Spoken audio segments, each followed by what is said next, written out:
heard it's one of the smallest missions in the world next to Temple Square. I'm not so sure about it, but it is a small mission. Super small. Um, like I could run it in one day, easy. But it was awesome. It is such a unique experience because you are in Santiago, the city, but you're kind of in the slums. It's kind of the ghetto of it, uh, but it's it's just so cool to be with those people. I would say the mission, it the church in Chile is unique because over 20 to 30 years ago, it used to be, I heard it was the highest baptizing mission in the world, the country, and so a ton of people were baptized, and yet a lot of them went inactive.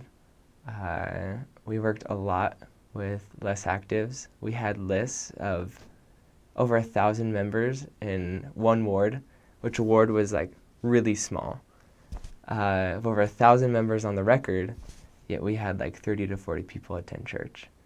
And so we worked a lot in the first half of my mission with kind of the retention of investigators and especially less actives. The second half of my mission, we worked a lot with finding new investigators, the people who were prepared for it. Uh, I think it was hard almost for me to see all the people that were inactive because you would, as a missionary, you just give them your all. For everyone who you work with, you're there for them. And when you see them, and some people are progressing and it's incredible, and you see others that aren't, and it's so hard because you're there for them. But sometimes they don't want to do it. Sometimes they don't choose to grow. And so I think that was really hard. In regards to Chile in general, everyone was baptized Catholic as a baby. There's a lot of Catholics. I think it's interesting though because you definitely do have a mix of evangelicos, evangelists, and Jehovah's Witnesses, and you see that mixture.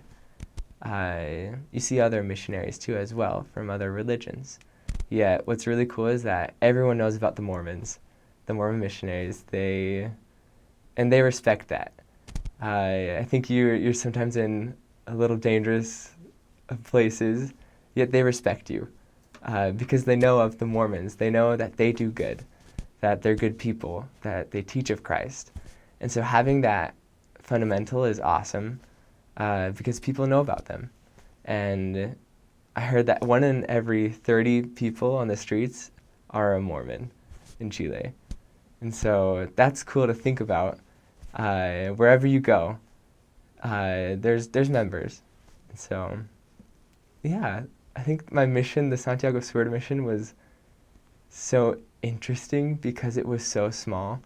Like for our zone conferences, we would split up. We'd do the north half and the south half, and we would even have just a conference the whole mission together because we could do it. But yeah, I served in some pretty good areas, pretty intense. I served in La Pintana, which is the highest crime and murder rate in all of Chile. And so that was fun. Great stories. Yeah, I think through it all, I felt really protected. You have to be careful, of course, but I felt super protected. And the people are so humble. It's such humbling circumstances that they're living in. If I were to go back now, I would have been more bold with my invitations. We're set apart as missionaries to invite people to come unto Christ, and we have to invite them. I wish I would have been more bold. I was pretty bold, but you have that authority. You're set apart as a representative, and you need to challenge the people. They need that push. I think you have to have fun with it.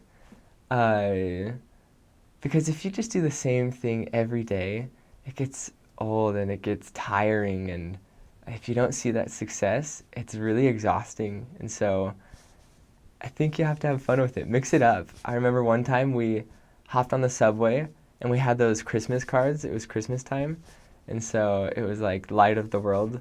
And we just went on the subway and we handed out 1,000 cards just in one night. We wrote our numbers on the back and we just went and we just handed it out.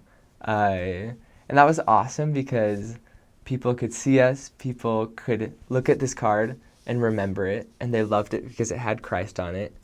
And I think that was such an awesome opportunity that I wish you could do like more creative stuff in contacting and working with the members. I think that's so important, especially in Chile. The people, the members mean so much, and you will find members who are just incredible people, and they're willing, they will do everything, drop everything for the missionaries. And if you work with them, it's incredible. It's hard though too, because a lot of them work, a lot of them have their own lives. And so I'd say the main thing about the church is the retention rate in Chile. What we were really looking for were people who were in that conversion process, who really were prepared to accept this gospel and to live it. And they're the people, like, they're out there. You just have to find them, but they're definitely out there. And I think the retention of the members and the members with the new converts is so key and vital, well, in Chile. Because you don't want them to go away. A lot of the people will have testimonies of the missionaries, which is awesome because they have that foundation of missionary work. Yet, if they don't have friends in the gospel or in their chapel, if they don't have that foundation that they're set on of Christ and his gospel, you'll see the people fall away. And I think that's one of the hardest things. So as a missionary, you're there to make sure you're just guiding them towards Christ. And they love the missionaries. They love them, which is awesome. But you need to make sure that they have that testimony of Christ, because the missionaries will go away, but Christ never will. And their reward is there for them. And the missionaries might not be there. They leave. And so they need that foundation. I think that's what I learned a lot of in my wards. So the Santiago Temple, it's located in Pedro de Valdivia, which is a subway station. It's in the center of Chile. It's where the CCM is, the MTC. And so we were lucky enough, because we were so close, to be able to go. We were able to go like once every 2 transfers. And I think it was such a blessing to have that resource, because there are some days when you just needed the temple. It's not just on the mission, but in real life. And so what was awesome was that if a member was going through, or a recent convert was going to go do baptisms or going to go get their endowments, if we got permission from the president, we were able to go with them. And I think that was one of my coolest memories of Chile. I met this family, Familia González Toredo, in my very first area. So I didn't know any Spanish and nothing, but they were in my first area, and we just saw miracles with them. They were so ready for the gospel. Their daughter got baptized. Their son got baptized. The mom, we call her Mama Sandra because she's like our Chilean mom. She just changed completely her life around. And it was so cool to see that throughout the whole years. And that's what I loved, because the mission was so small that you could see them and you would hear about them. And so I could see their progress from the very start to the very end. And I think about 4 weeks before I left for home, I got to go through the temple with Mama Sandra. She got her endowments, and I just remember sitting there with one of my mission companions and one of my best friends, and I just remember just being so happy I still love it today just thinking about it because you were there. I feel like I met them like it was meant to be. That I was called to serve there just for them and they taught me so much.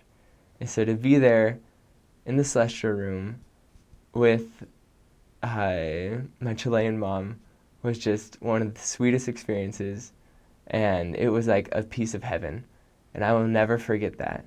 And so I feel really blessed to be able to have served a mission and to have impacted their lives and they impacted my life greatly. I love them so much, and I think that was so cool for me as a missionary.